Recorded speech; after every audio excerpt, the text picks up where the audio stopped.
HiSec Buyback offers 90% GDA anywhere in HiSec. Simply go to hisec.evebuyback.com, appraise your items, create a contract, and get paid quickly.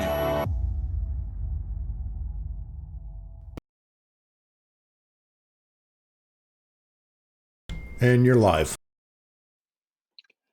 Welcome to Talking Stations, a show about ETH Online. I'm your host today, Shen, alongside our panelist / engineer, Nick. Hey, good evening, everybody, and welcome to the show.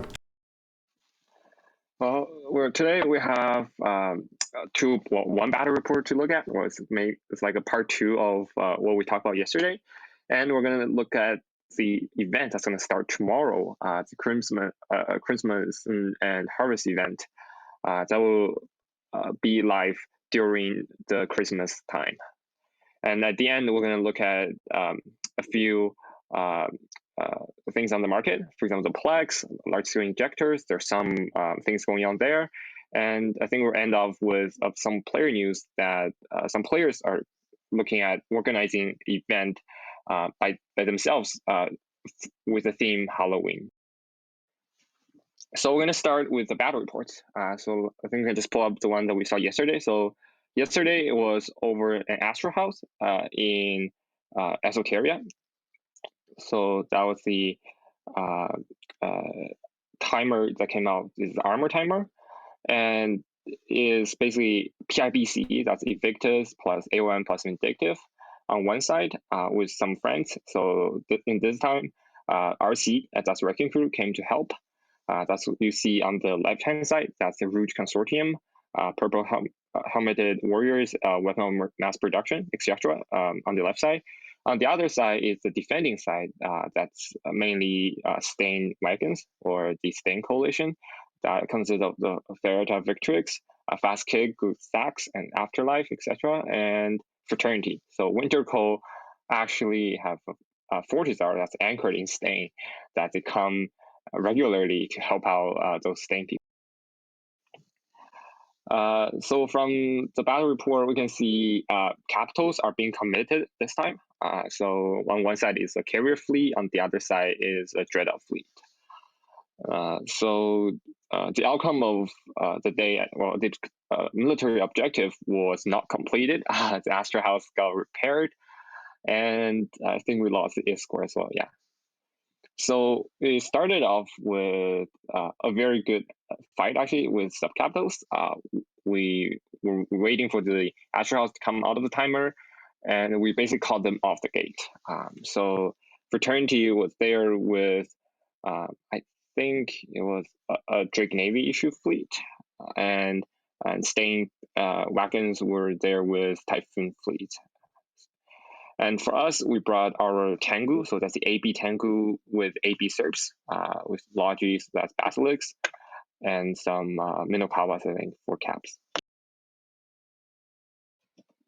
Yeah, so from there, the fight basically started out, and it was actually good. Like, we were actually winning it to some degree. I think it was kind of even on both sides. Until the caps, I think, were committed. The main problem, I think, from yesterday was that caps were dropped right on the gate instead of on the Fortizar. So and then we basically got dropped by those dreadouts after that. Now, So did the battle happen near the Astrahus or at the gate? At the gate, actually. So that's why the Astrahus didn't get past at all. So the Astrahus just witnessed the fight in front of it and repaired itself.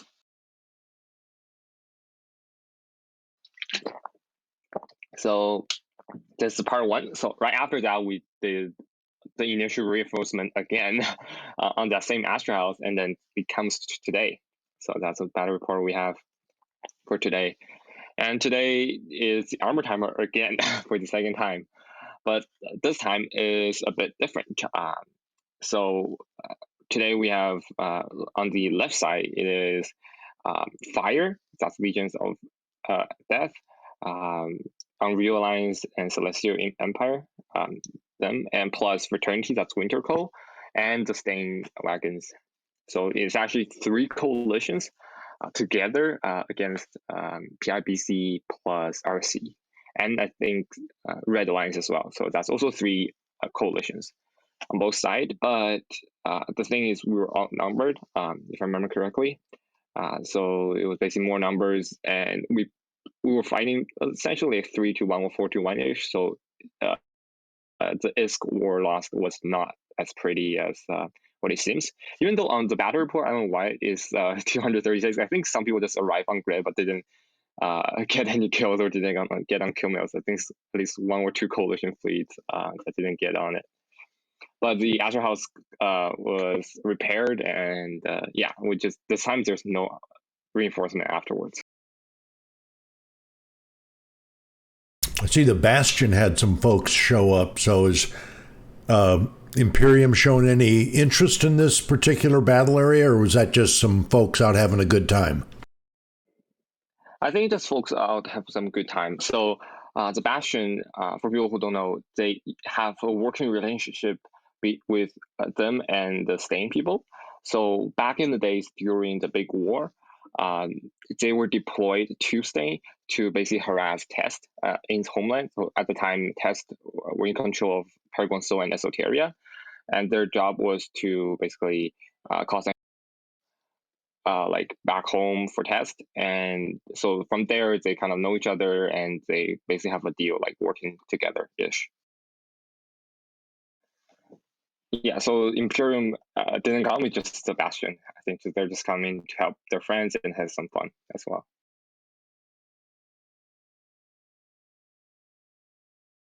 Yeah, it looks like, okay, Astrahus obviously saved, and now is this the significance? I was looking at where it's located there. It's like the entrance to Stain. There's one jump out. Is this like a foothold system, or what's the significance of it? Is there any? It's basically like a trench, I would say. That basically the Astrahus is actually on the gate of UTech W. So it's basically we're looking at each other just across the gate. So the fraternity Fortizar is actually anchored in UTech W, but it's on the VYJ gate. Okay. Yep. So you basically, if you're coming in, you're probably going to get a fight. So. Yeah, things like that. I think yeah. So that's there for the battle update or the war update. Yeah, well, Icon asked a question in chat, and I have no idea. But he's saying, does it look like no blocks are back in the PIBC, or are they on their own, or who's on their side? I guess would be the question. Yeah, if you look at the battle report, it's kind of self-explanatory. So there'll be RC that show up for both fight and Red Alliance. So that's your people who live in impasse. There's no big blocks, I would say, but just friends from other coalitions. Cool. Yeah, And so the other, well, hold on. There's one more question out of there from Space Gator was AB Tengus. And he's kind of asking why. Was that just the doctrine at hand at the time, or was there a particular reason? Because it doesn't look like they fared too well this time around. Yeah, I mean, that would be a question if maybe in the future we can get one of the PIBCFC comes to talk about this. And maybe that's a good question to ask. Yeah, that's the FC choice at the end of the day. Yep, no worries. Just figured we'd squeeze that in just in case you had an idea. Yeah, okay, I guess it's time to move on to the event of the time. So we have the Crimson Harvest event coming tomorrow. So you can show the tweet.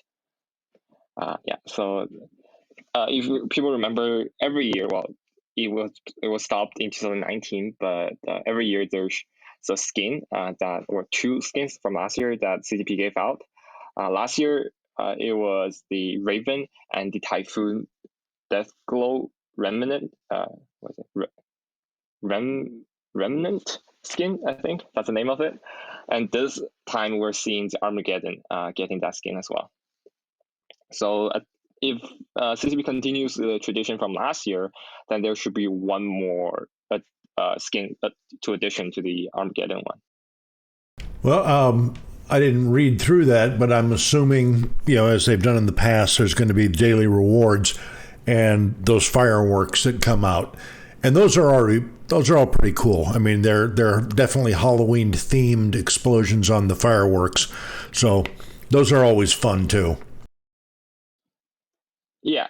So, I mean, something we can always expect with events like this, things like firework rate that comes with some sort of firework for the theme, and plus a festival launcher, some skill points, maybe some accelerator this time, and of course the skin as well. Oh, that's right. I forgot about the accelerator. Did they mention anything in here about it, or no? I don't believe so. On the tweet, but from the past events, I would say. So the most recent one that we got for logging, I think it was the Mac update. So right after the Mac update, they did 5-day streak with the Apple Quaff. That's a booster so the normal Quaff will boost your speed, but this time with the Apple one, the green one, it will boost the capacitor recharge rate.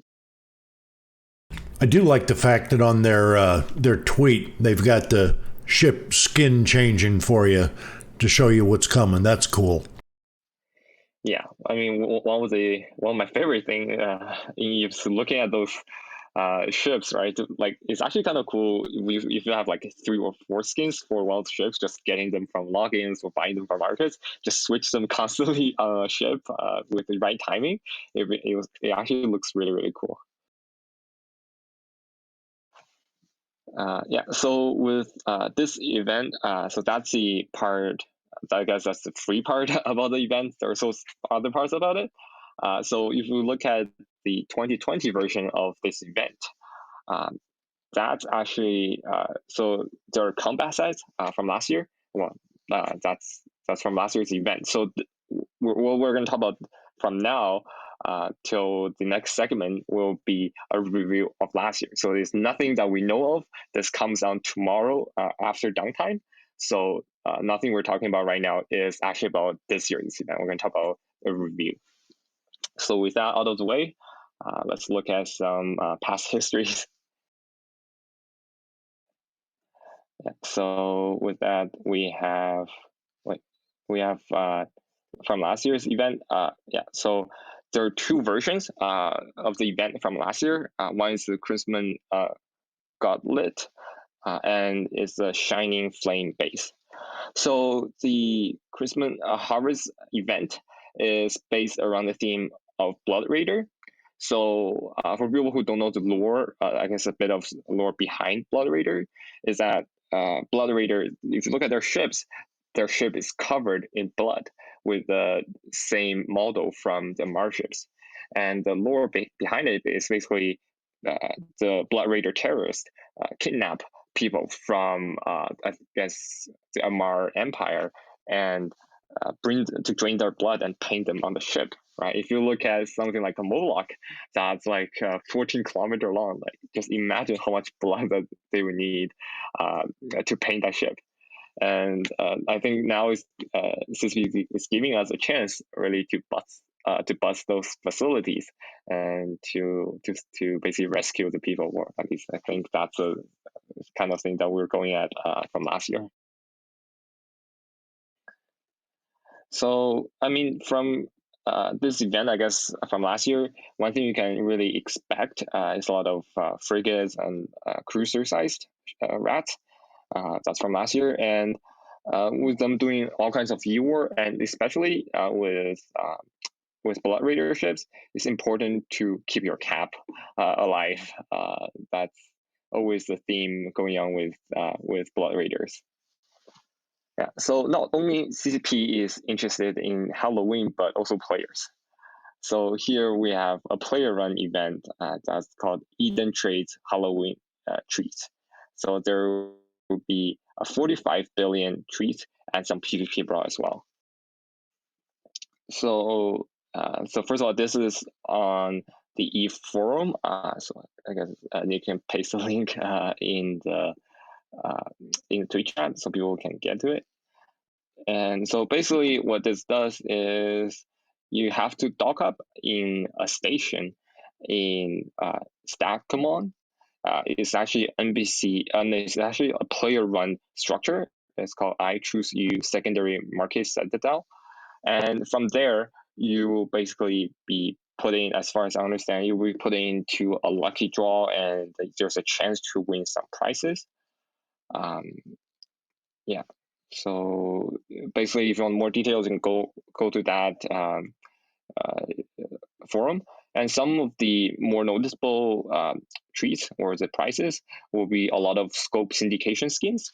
So those skins are there from the ETH partner program. So we've been seeing the Abaddon one, the Astrahus one, which is most people's, a lot of people's favorite scope syndication skin. It looks really, really good on the Astrahus. But the problem is, well, the thing with the Astrahus scope syndication skin is that it came out really early in the ETH partner program. So at the time, there weren't that many ETH partners yet. So this skin was very, very rare, even to nowadays. You can still find them on the Jita market, but they're going for a really, really high price. So that's a really old one, but we're also seeing some really recent ones, like the Vedma scope syndication skin. If I remember correctly, this skin itself is the skin from October 2020. So we got the newest one, we got some of the older ones as well. So it's a range of skins that you can get, well, there's a chance you can get.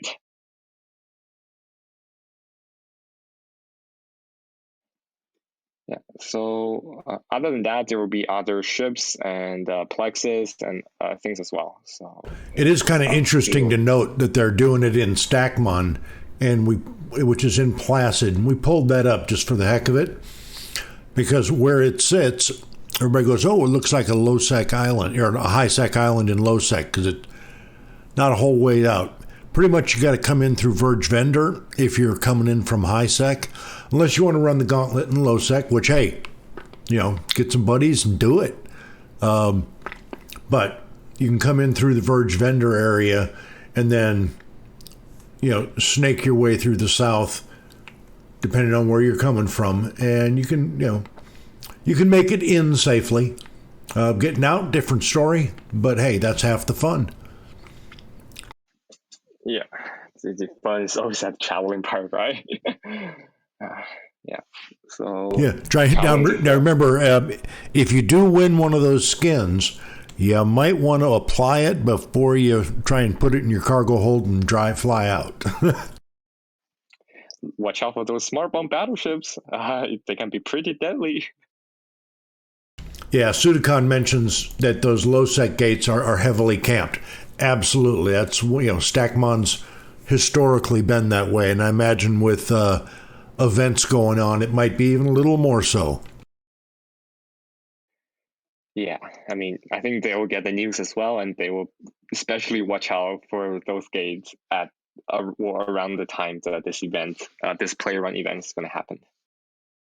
I didn't notice, did they give, lots of prizes going out, which is really kind of cool. And, I'm just looking at the prizes and just the things they're giving away. And that's really, unusual. But, I think that's just really, awesome for a player run event. Just the number of ships and the values and, what they're giving out. Ooh, Daredevil. I might have to throw my hat in the ring, try and grab one of them bad boys. Well, it's always good to have those small battle faction frigates. They don't do a whole much of damage, but it's really good to have in your collection, I think. Oh, they're even giving away my favorite ship. I just, for some reason, I've always had this affinity for a blaster Demos. I just love getting right up on something and seeing if I make it. I mean, Demos, Railgun Demos is actually one of the ships that will fit into the armor hack auction, which is really, really good to have alongside with zealots as well. If you're one of those gate camping types, I have been in and run a couple of, 25, 30 plus demos, all blaster fit, playing gate camp, and that's ugly if you jump into it. Yeah. So you're also seeing like 6 meanings there. I don't know if any people actually want meanings nowadays. Like maybe it's just me from NoSec, but like you tend to get sick of meanings after a while buying them. Yeah, well, understandable. I mean, folks will get a doctrine and they'll use it until someone finds and can apply a hard counter to it often enough that it falls out of favor. But like you mentioned, Munins, they've been hanging in there for a while. Yeah, I mean, people call this game Muni Online for a reason. Yeah, so there's hanger cleaning. Wow. So yeah, so we're seeing a lot of rigs there, and we're seeing a lot of the skins as well. The tweets. Yeah, that's pretty cool. They're just lots of giveaway stuff. So I'm impressed. I'm gonna probably try Yeah, go ahead. I was gonna say I'm gonna try and make it down there for when this kicks off. Yeah, I was just gonna say like that Venma skin there is actually looking really cool. Like that's actually one of my favorite skins so far. From well, other than the steroids, I guess this is my second favorite skin from the Scope syndication line, the Venemac one. Yeah, I guess from here we can move on to the market. So we haven't looked at market too often. So this time, first of all, I'm going to look at PLEX. So ever since the summer ended or the start of fall, PLEX has been recovering from its 1-year low point. And now we're seeing around 3 million, over 3 million per PLEX right now. So on the sell order, I think buy orders, they're up on the 3 million mark. So just give people some context. Last year, this year, I think in 2021, that in the summer, the lowest it has been, it was below 2.5 million. So right now we're seeing like a 0.5 million, like 500K jump for one single PLEX.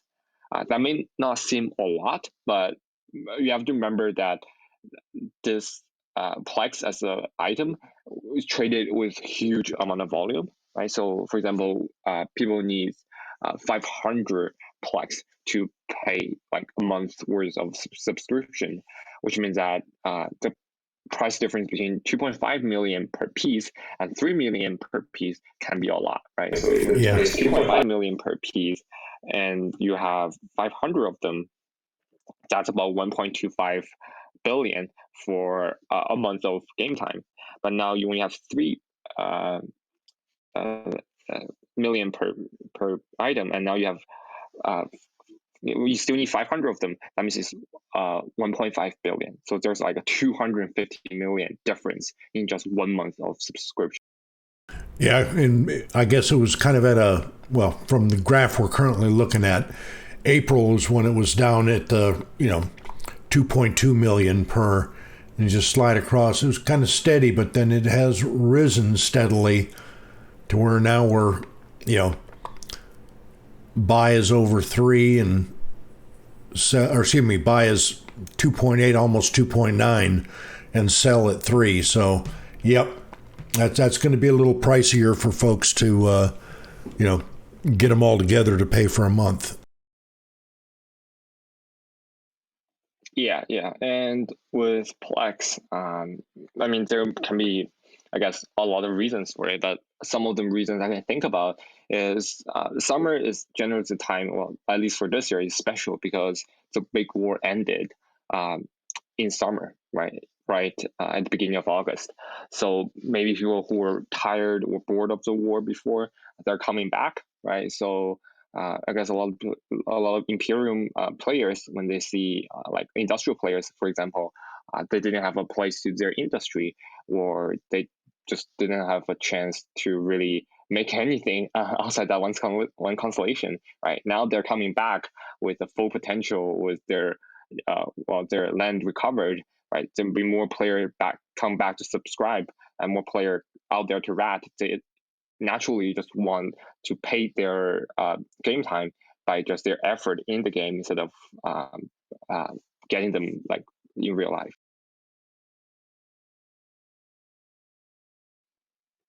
So with that, I guess we can also look at the large scale injector. So one of the item that's closely related to the PLEX market.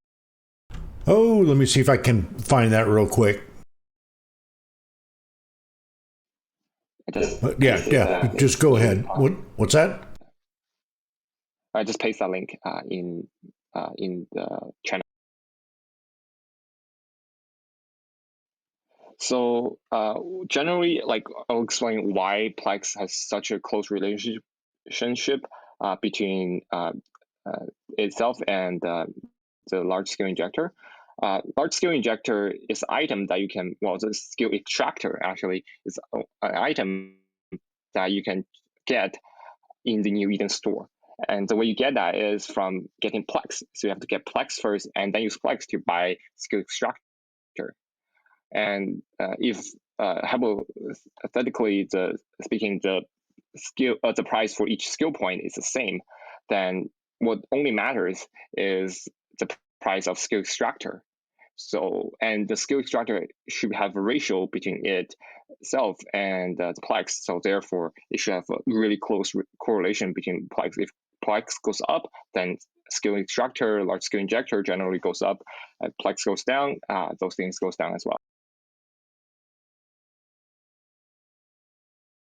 And is this the price we're looking at right now? Has that been stable for a while, or has it been moving? It's actually been moving up. So if you look at the price history, just like the PLEX, the price history of large scale injectors actually going up as well from its 1 year low point. Oh yeah. Okay. Yep. Just going back, just before the end of the war. So the war ended around the 2nd of August. So what we're looking at is from end of June right now. Yeah, and also I think around that same time or a bit later than that, Eve also went on to the Epic Game Store. So which means that essentially more new players are coming to Eve, which means that those new players, right? They see those awesome marauders and they want to fly. While they don't have the skill point, and what they do, they buy those skill injectors, right? So I think that's maybe part of the factor of why skill injector is going up right now. Yeah, so I guess since we still have some time, we can look at some other items that we have looked in the past. For example, one thing I can remember top of my head is the Morphite. All right, so remember a month or 2 months ago, around that time, there was a change to Morphite and Ice spawn rate, or its spawn time, spawn rate, and like the anomaly change. And with that, the price of Morphite has actually dropped a lot. And let's look at what happened ever since that.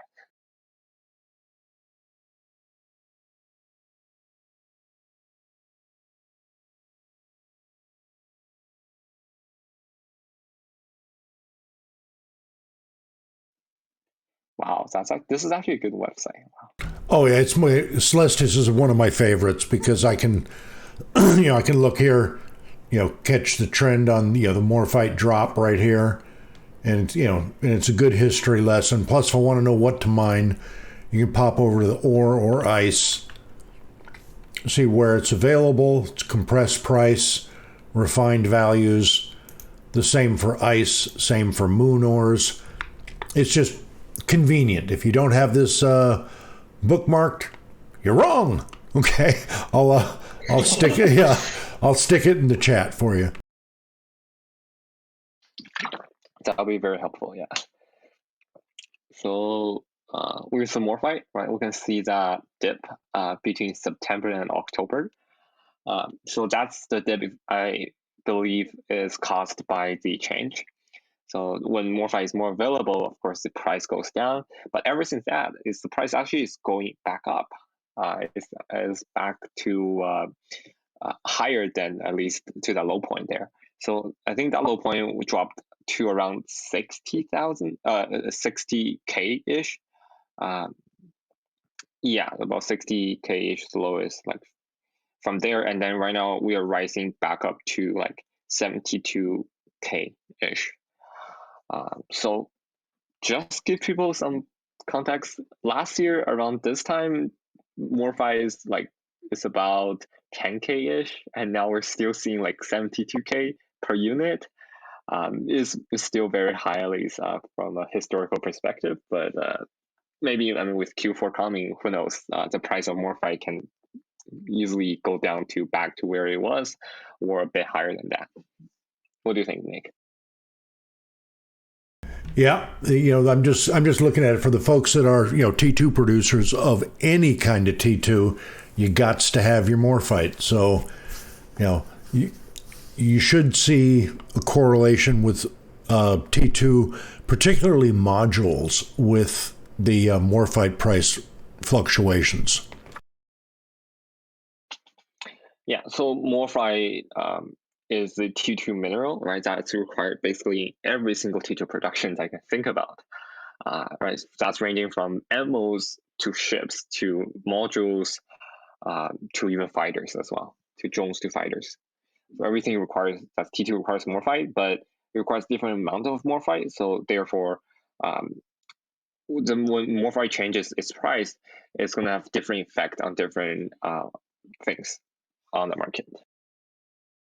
Another coming out of the chat, one of the things, Behead, all right, I'm going to mess your name up, brother, but mentions, hey, it would be nice if they added an ESI in there for gas.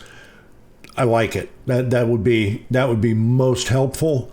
And one of the other things as you're looking, everybody's talking about the Q4 coming up with being able to compress your ice. You're also going to be able to compress gas. But this shows just over the past, 2 months plus, that the ice product prices are coming down.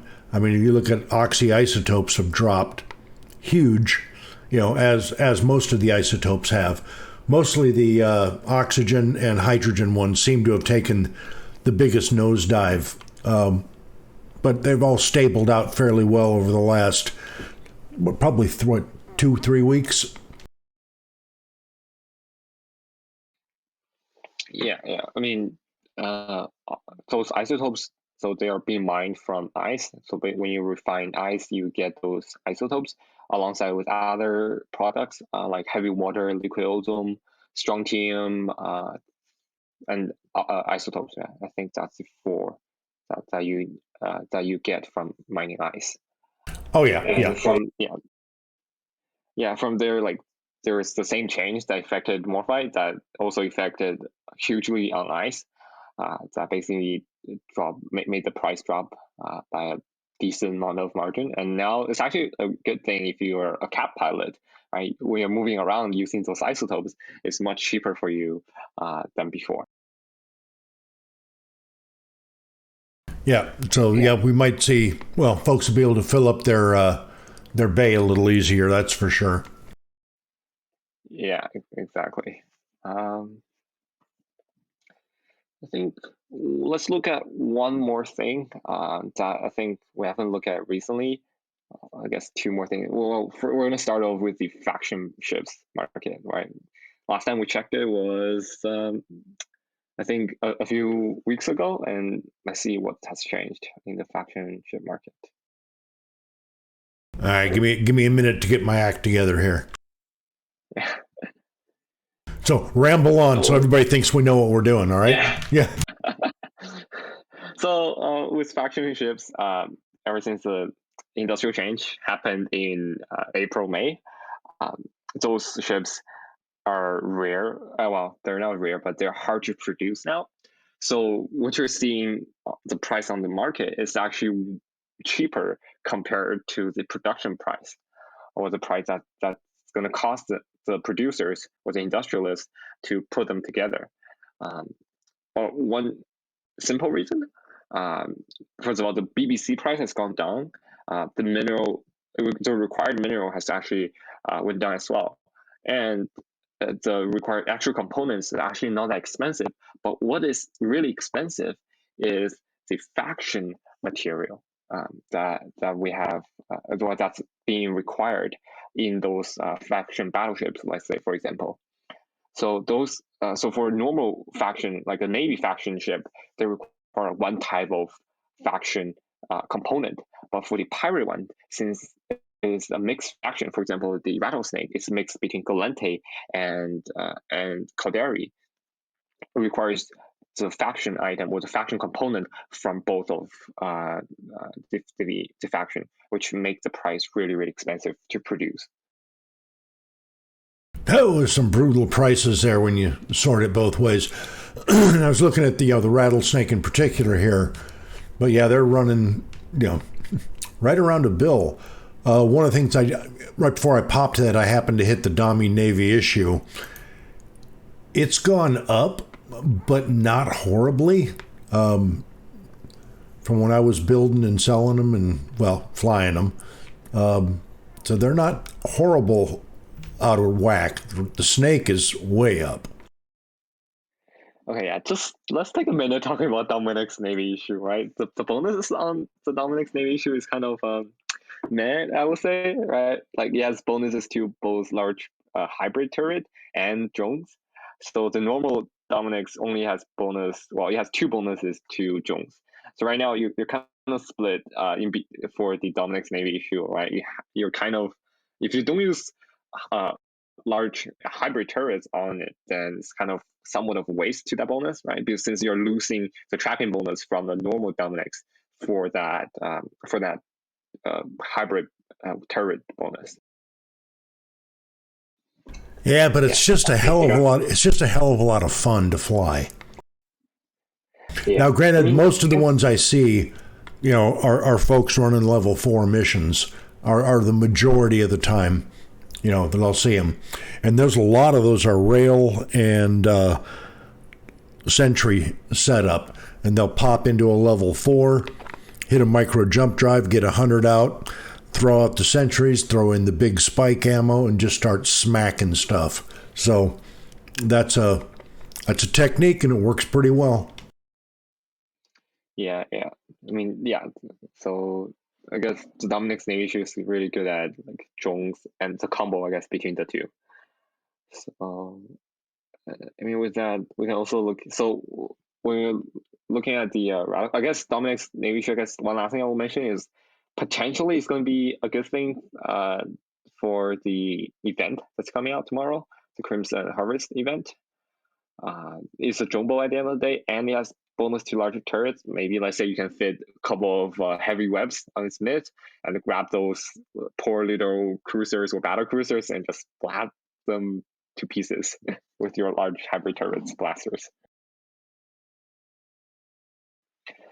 So what's also good for events, or it's one of people's favorite PvE faction battleship, is a Rattlesnake. So the Rattlesnake, as we looked at before, is closing up to that 1 bill price right now for a single hull, Rattlesnake hull. Yeah, so the Rattlesnake has bonuses to drones or heavy and sentry drones plus missiles. So that's the cruise missiles. So both things, missiles and drones, are two things that at least I think are really great for ratting or PvE in general. So I think if you look at the price history, it's actually gone up, if I remember correctly, from the past time or from previously we look at it. You talk about PVE with the snake and Navy dummy. I used to watch, and I did it once or twice, but going into when you want to clear level 4 fast, guys were going in with a dummy Navy issue and a rattlesnake, closely followed by a Noctis with and to clean it all up when they were done, and it didn't take long. Yeah. I mean, well, I guess this what I would say is like when you really need a Noctis to salvage after you when you're ratting, that means you're getting real good ticks with your ships, right? Because Noctis is basically the best salvaging ship in the game right now. Yeah, I mean, with Rattlesnake, I think we also look at that's the Bargus. I think that's the most expensive one right now. With Holy smokes! I had no idea it had gone up like that. 1.7 bill. That's even with the Plex price going up, 500 Plex can't even buy a single Bargus hull, right? And like that's just crazy price there. Wow, that actually surprised me. I had no idea it had gone up that much. Also, if you look at the price of a Marauder, this is actually like way more expensive compared to a Marauder. It's like 200 or 300 million more expensive to a Marauder.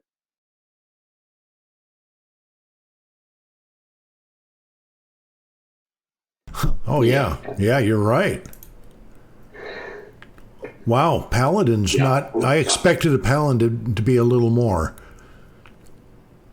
because that's fairly popular right now. It's a good ship. Yeah, I mean, I think Paladin's in line with the other three. Well, the other two, the Chronos and the Marker, but Golem is more expensive compared to the others in the Marauder line. I guess just the good thing about Golem is just the shield tank, the loads of missiles you get from that, and missiles in general is really good for PvE, I guess. And plus, yeah, if it's funny because you and I have such different styles. I mean, you like the missiles, you like the long range. I like the blasters and get right up on you, and that's just. That's one of the things I love about the game is like we both have to figure out how to make it work. How to make it work? Something called Torpedo Golem with insane damage on paper, but when you actually apply it, it's somewhat questionable, I guess. It still does well. Yeah, well, on paper it's like 4K, 5K. Well, is it that high now? No, I don't think so. It's like 2 or 3K, I guess. Yeah, I mean, Vindicators 1.3 is around a price of Chronos. Some people call this or the Chronos, like people are fighting the best version of the Megathron. So the Vindicator just have that really good web bonus. It has a special place, especially I think in wormhole ratting, is some like high level ratting where you can use a gun capital ship and then use double web on the Vindicator. It's like you are basically not going anywhere. That little NPC cruiser or NPC battleship. Yeah, it's definitely going to slow you right down. Yeah. It's like, what's the... there's a faction, or excuse me, pirate cruiser that has a heck of a web bonus, too. Vigilant, you're talking about? Yeah, Vigilant, that's the one.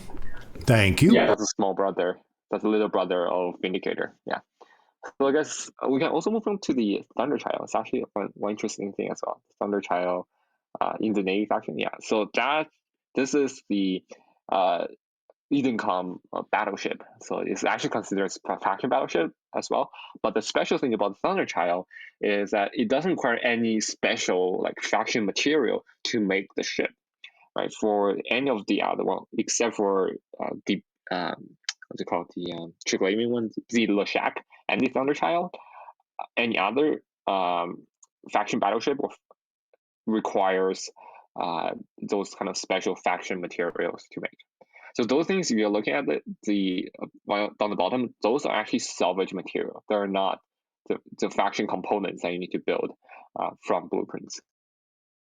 Yeah, so that helps keep their price down a little bit, but yeah, well, if you look at actually the building cost for Thunderchild, it's around that same thing. So this is, I think, one of the two. This and the Lashak are there for people who actually want to build them and actually want to sell them on market.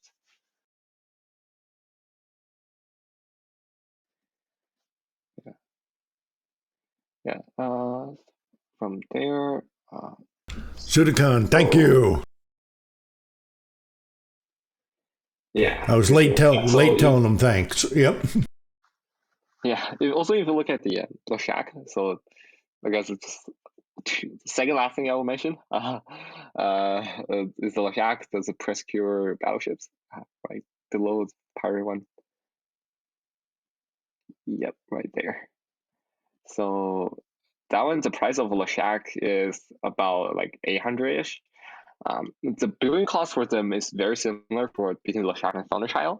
The reason why there's a big price difference between the two is because of blueprint. So Lashak blueprint is kind of cheap nowadays. Is because you can get them from either the Postulate LP store, you can get them from Abyssal Database, or you can just basically buy them on contract. Right, people get them from either ways, and that's around like 10, 20 mil-ish. Like that was seen the highest amount. But the Thunderchild, on the other hand, you need to trade in items that you get from market plus like some ISK in the DLP store, which I think roughly around like 300 to 350-ish million-ish per BBC. So that's, I think, gets the price difference between the two comes from. Right there, the 2.6 billion ISK Lashak. It better be made of gold plating or something, or I'm just going to go ahead and say scam. I can't wait for like a Marauder from the Triggeravian line. Oh man, like T2 version of Lashak. That would be that would just annihilate anything. Well, the Lashaks, as far as battleships are concerned, is already in a good spot. I mean, I don't think it needs any more help, that's for sure. Yeah, maybe just a new ship, like a T2 version of this. That would be really cool. Yeah, because the last thing that I want to see is the Praxis. So the price of the Praxis is under special edition ships, like very, very bottom for ships. Yeah, I got to just get to it.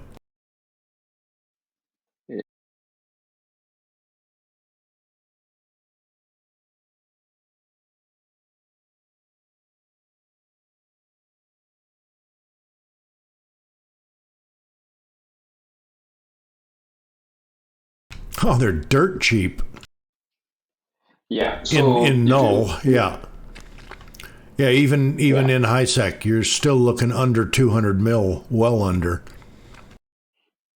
Yeah, so the Praxis is actually one of my favorite event ships. So right now I have one in my hangar right now, just waiting for the downtime tomorrow, and then after that I can bring it out and actually do a lot of combat sets with this ship. It has 8 high, 8 mid, and 8 low slots.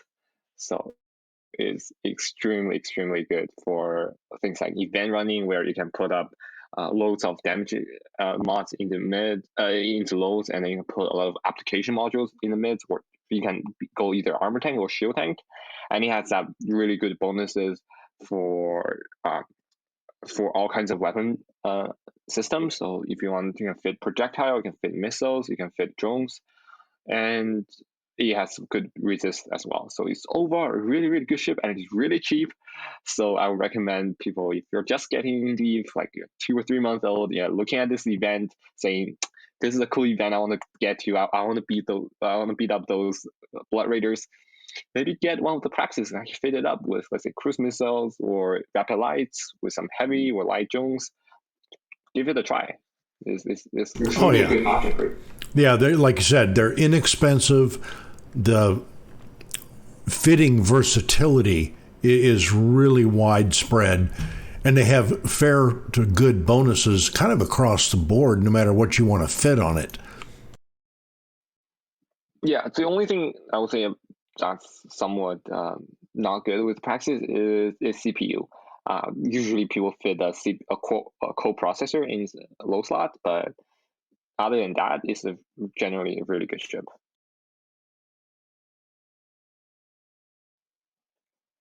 Yeah, I think with that, do you have anything else, Nick, I want to mention today? Yeah, I'm good to go, brother.